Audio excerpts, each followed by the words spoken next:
ठाकुर जी का जो अच्छा ठीक है जी। अभी हम जिस मंदिर में हैं, जिन राधा रानी या उनके बारे में प्लीज़ आप बताइए थोड़ा सा।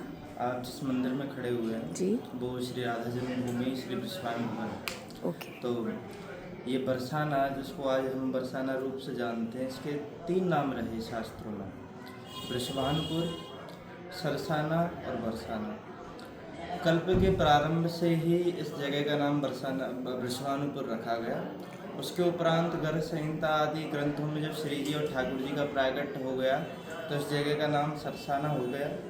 और जब लीलाएं इत्यादि करके श्री ठाकुर जी और श्री जी यहाँ से अंतर ध्यान हुए तो हमारे लिए जैसे कहते हैं ना कि बनी बनाई खिचड़ी कोई और खा रहा है, हाँ तो जी। श्री ठाकुर जी और राधा रानी बनी बनाई रस की माधुर्य की लीलाओं की खिचड़ी हमारे लिए छोड़ के चले गए, तो ये इसका नाम पड़ गया बरसाना।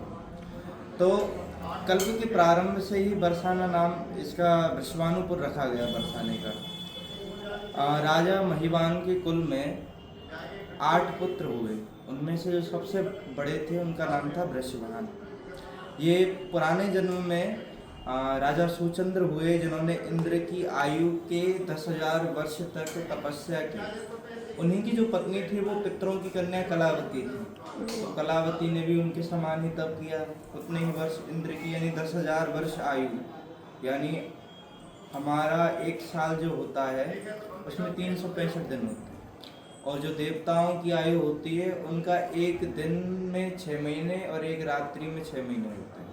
इसलिए 6 महीने विवाह होते हैं और 6 महीने विवाह बंद हो जाते हैं, क्योंकि देव सो जाते हैं। तो ऐसे इंद्र की 10,000 वर्ष की आयु बराबर सुचंद्र कलावती जी ने तपस्या की। तो ब्रह्मा जी प्रकट हुए तो उन्होंने कहा, देखिए कि आप क्या चाहते हैं? बोले हम कुछ नहीं चाहते, हम इतना चाहते हैं कि भगवती पराम्बा जो भी हैं शक्ति रूप में संसार का जो संचालन कर रही हैं, वो हमको उनसे वात्सल्य चाहिए, उनका वात्सल्य लड़ाना है। तो इस भाव से उन्होंने तथास्तु कहा कि आप द्वापर में जन्म लेंगे और ठाकुर जी की जो आह्लादनी शक्ति है वो आपके यहाँ प्रकट होंगी। तो ऐसे करके बसवान जी का प्राकट्य हुआ। फिर रावल में कीर्ति जी का प्राकट्य। हाँ जी, वहाँ मैं जा चुकी हूँ। रावल एक्शन में क्या है, रावल श्री जी का प्राकट्य स्थल इस कल्प का नहीं, 4 कल्प पहले का। ओह। क्योंकि अगर आज जैसे रावल है वो राधा रानी की ननिहाल है, ना कि राधा रानी का घर है। ननिहाल है जी। है ना? यानी जो कीरत मैया है उनका प्राकट्य स्थल है वो रावल। और जो बृषभान जी का प्राकट्य स्थल है, बृषभान जी की जो कुल परंपरा है वो बरसाना की बृषभानपुर की है। तो 2 जगह यमुना जी बहती थी, एक रावल भी बहती थी और बरसाना भी बहती थी। पर इस कल्प की कथा ये है कि यहाँ से 2 किलोमीटर दूर रावरी बन करके अच्छा। वहाँ बृषभान जी की और कीर्ति जी की दोनों की तपस्थली बनी हुई है। तो शास्त्रों में या लॉजिकल वे से हम देखते हैं कि अपन जहाँ कर्म करेंगे फल हमको वही मिलेगा। बिल्कुल। अपन शेयर मार्केट में पैसा लगाएंगे तो ऐसा तो है नहीं कि घर पे आके दे जाएगा, शेयर मार्केट से मिलेगा। करेक्ट। तो वैसे ही जहाँ आप तप करेंगे आपको फल की प्राप्ति भी वहीं होगी। तो जहाँ 2 किलोमीटर दूर यमुना जी बहती थी, वहीं श्री जी शस्त्रदलीय कमल में अष्टमी की, यानी सप्तमी और अष्टमी मिलती जुलती। उस समय सुबह के समय में जैसे कमल कहते हैं कि सुबह कमल खिलता है सुबह की किरण के साथ। हाँ जी। तो ब्रह्म मुहूर्त में तो सूर्य नहीं खिलता, ब्रह्म मुहूर्त के कुछ क्षण बाद सूर्य उदय होता है। तो उसके बाद जब वो कमल उदित हुआ तो सहस्त्र दलीय कमल के अंदर श्री जी दोनों हाथों के अंगूठे पीते हुए श्री बृषभान जी को प्राप्त हुई। यहाँ दूसरी तरफ एक नंद रानी की तरह ही, यशोदा जी की तरह ही एक लीला चल रही थी कि सारे ब्रज में देखिए नंद जैसे 8 नंद हैं, एक नंद नहीं है, पर नंद ब्रज के राजा नहीं है। ब्रज के राजा हैं बृषभान। जिस पे 9 लाख गैया हैं वो नंद है, जिस पे 10 करोड़ गैया हैं वो बृषभान। तो जिन पे 10 करोड़ गैया थी वो बृषभान थे उस समय। क्योंकि ब्रज में तो आप कह सकते हैं कि ब्रज में छोटा सा 232 किलोमीटर का कुछ का एरिया ब्रज का है, तो 10 करोड़ गैया कैसे आ गई? अब इसका कोई लॉजिक नहीं है, क्योंकि जब भगवान ने वृंदावन में राज किया तो वहाँ भी 100 करोड़ रुपया थे, तो उसका कोई लॉजिक नहीं है। ये मल्टीवर्स की तरह चलता है भगवान का कार्य।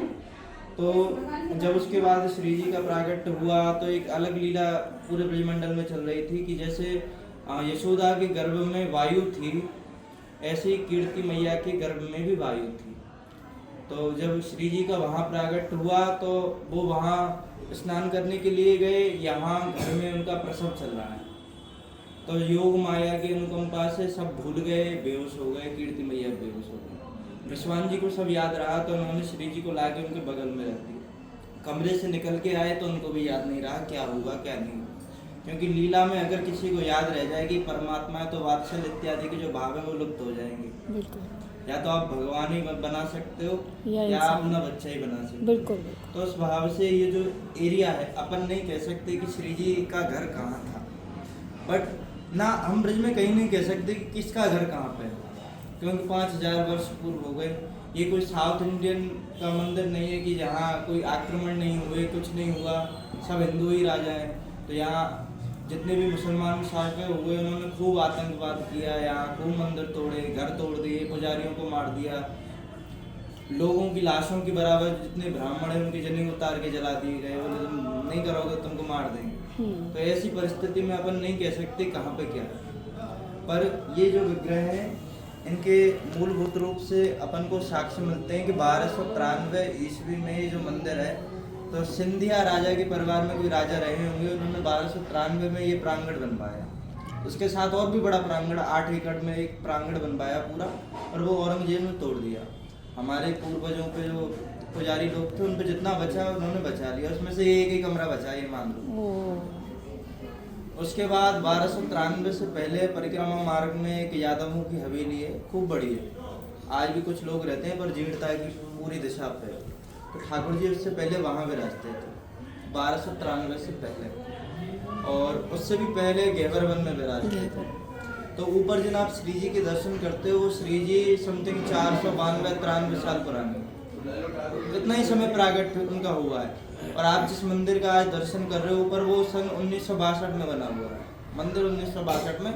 उससे पहले राधा रानी की जो ऊपर है उनकी पेड़ के नीचे सेवा पूजा होती थी।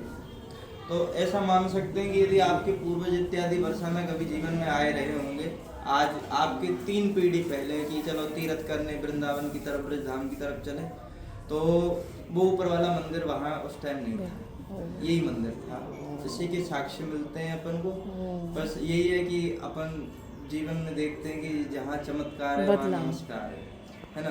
तो हमको बड़ी खुशी रहती है कि लोग यहाँ नहीं आते, यहाँ लोग नहीं आ रहे हैं, इसलिए थोड़ी सी शांति है, हमको भी शांति है, हमको भी थोड़ा टाइम लग जाता है कुछ करने में। वहाँ तो बस आज भी नहीं आ रहा। वहाँ ना आप फूलमाला चढ़ा सकते हो, ना आप ठीक रहे दर्शन कर लोग। सकते हो, और इतनी दूर से ना श्री जी का इतना दर्शन नहीं हो मुखमंडल बहुत है, छोटा सा दर्शन रूप हो पाएंगे। तो क्या रहता है कि अपन जब ब्रजधाम में आ रहे हैं तो अपन को एक मन में भावना रहती है कि अपन दर्शन करने जा रहे हैं, पर भीड़ भाड़ में हम इतने खो जाते हैं, रीलबाजी में, फोटोबाजी में इतने खो जाते हैं कि दर्शन रह जाते हैं, और अपने दर्शन करने में व्यक्ति लग जाता है कि फोटो में हमारी फोटो सही आएगी नहीं आएगी, है ना। घर जाके लोगों को दिखाना रहता है, इंस्टाग्राम पे अपलोड करना। बिल्कुल बिल्कुल। तो जब भी आप ब्रजधाम आ रहे हैं इंश्योर करें कि आप फोटो वीडियो से जितना दूर रहें अपना, क्योंकि जीवन पड़ा हुआ है, कभी भी आ जाएंगे। मन में बसा सिर्फ के। आपके फोटो आपके साथ नहीं जाएंगे, आपकी आत्मा के साथ आपके अनुभव जाएंगे कि बिल्कुल आपने सही। यहाँ क्या अनुभव किया। फोटोबाजी के चक्कर में कुछ अनुभव में नहीं आ पाता। तो जहाँ ठाकुर जी दिखे, बांधो आंसू टपका दो तो याद बनी रहती है। जी आपने बहुत अच्छा बताया। हम जहाँ पर अभी खड़े हैं आपने पूरा इतिहास बता दिया राधा रानी जी और कृष्णा जी का, बहुत अच्छा लगा। अच्छा एक बात और, जो उनका ननिहाल है रावल, वहाँ पर उनका ताल कटोरा ये कोई खिलौने भी रखे हुए ना 2-3 जो मैंने देखे थे, ऐसे बताया तो था पुजारी जी ने। हाँ देखिए ऐसा है कि अभी आप वृंदावन जाएंगे तो आज का जो वृंदावन है वो गौड़ियों का वृंदावन है, यानी गौड़िया संप्रदाय जब आया तो उन्होंने उस वृंदावन का प्रागट्य किया। मूल ब्रजवासी उसको वृंदावन मानते भी नहीं। जो ब्रजवासी नियमित रूप से जो ब्रजवासी है, जो बाहर से आकर नहीं बसा, वो उसको वृंदावन इतना नहीं मानता। क्यों नहीं मानता? कि वहाँ ठाकुर जी की साक्ष्य ही नहीं मिलते हैं। यमुना जी तो हैं, और क्या, यमुना जी तो बरसाना में बहती थी, पर ये बरसाना से निकल गई, क्योंकि एक जब आप जियोग्राफी पढ़ेंगे तो आप देखेंगे कि नदी एक समय में अपना रास्ता बदलती रहती है। करेक्ट। तो ऐसे यमुना जी ने अपने रास्ते बदल लिए। तो जो मूल वृंदावन है वो मूल वृंदावन कामा है ना।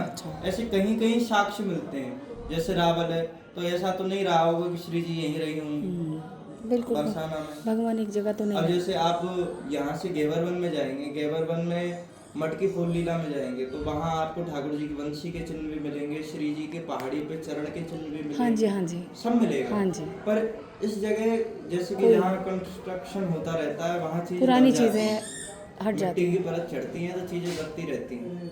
बिल्कुल तो सही। घेवरवन में जाएंगे, परिक्रमा इत्यादि में जाएंगे, आपको साक्ष्य मिलेंगे कि हाँ यहाँ ठाकुर जी रहते थे, श्री जी रहते थे। अब आप कामवन की तरफ जाएंगे तो आप देखेंगे वहाँ फलसनी शिला भी है, वहाँ ठाकुर जी की वंशी के चिन्ह भी हैं, श्री जी के चिन्ह भी हैं।